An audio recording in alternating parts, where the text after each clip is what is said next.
शरद पवारांच्या Z+ सुरक्षेवरून आरोपांचं महाभारत सुरू आहे। शरद पवारांचा Z+ सुरक्षेच्या नियमांना आक्षेप आहे, तर Z+ सुरक्षेआडून माहिती मिळवण्याचा डाव असल्याचा आरोप या ठिकाणी केला जातोय। तसा संशय पवारांनी व्यक्त केलाय। शरद पवारांच्या Z+ सुरक्षेवरून आरोपांचं महाभारत सुरू झालं आहे। शरद पवारांनी Z+ सुरक्षेच्या नियमांना आक्षेप घेतलाय। Z+ सुरक्षेआडून माहिती मिळवण्याचा डाव असल्याचा आरोप करण्यात येतोय, तर सत्ताधाऱ्यांनी शरद पवारांच्या या भूमिकेवर टीका केली आहे।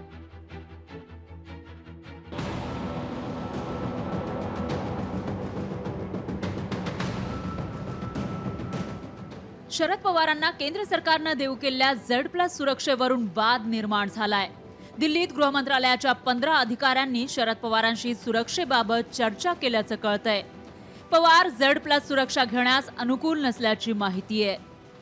हालचालींवर लक्ष ठेवण्यासाठीच केंद्राने Z+ सुरक्षा देऊ केल्याचा संशय शरद पवारांना आहे। शरद पवारांना कोण भेटतं, ते कुठं जातात याची माहिती काढण्यासाठीच Z+ सुरक्षेचा घाट घातला जात असल्याचा आरोप होऊ लागलाय।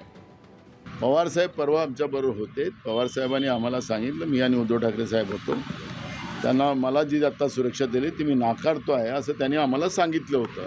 त्यामुळे आता सुरक्षा अधिकारी काय मीटिंग करतात आहे काय नाही, मला त्याच्यावरचं आत्ता कुठली प्रतिक्रिया देण्याचं काही कारण नाही। Z+ सुरक्षा देताना काही नियम आहेत, ते नियम शरद पवारांना मान्य नाहीत। त्यामुळे शरद पवार सुरक्षा स्वीकारण्यास तयार नाहीत। देशातल्या अनेक नेत्यांना Z+ सुरक्षा आहे। सगळ्यांसाठी नियम सारखेच आहेत, ते नियम पाळायला हवेत असं शंभूराज देसाई म्हणतायत। सगळ्यांना एकसारखे नियम फॉलो करावे लागतात। त्यामुळे जी काही केंद्राची गाईडलाईन्स असतील, केंद्राची कार्यप्रणाली असेल, केंद्राची Z+ सुरक्षेची पद्धती असेल, ती पद्धती सगळ्यांना स्वीकारावी लागेल। पवार साहेबांच्या सुरक्षेची चिंता राज्याला जशी आहे तशी केंद्राला सुद्धा आहे। त्यामुळे सुरक्षेच्या दृष्टीनं पवार साहेब या सुरक्षा व्यवस्था स्वीकारायला सहकार्य करतील असं आम्हाला वाटतंय। गुप्तचर खात्याच्या अलर्ट नंतर पवारांना सुरक्षा देण्याचा निर्णय घेण्यात आलाय। यात वावगं काय असं भाजपनं म्हटलंय।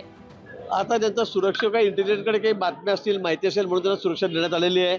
आता त्यांनी घ्यायची का नाही घ्यायची त्याची अटी शर्ती, आता अटी शर्ती देऊन तर काही सुरक्षा दिली जात नाही मला वाटतं, पण त्यांना काय याच्यामध्ये चुकीचं वाटतं ते मला माहीत नाही।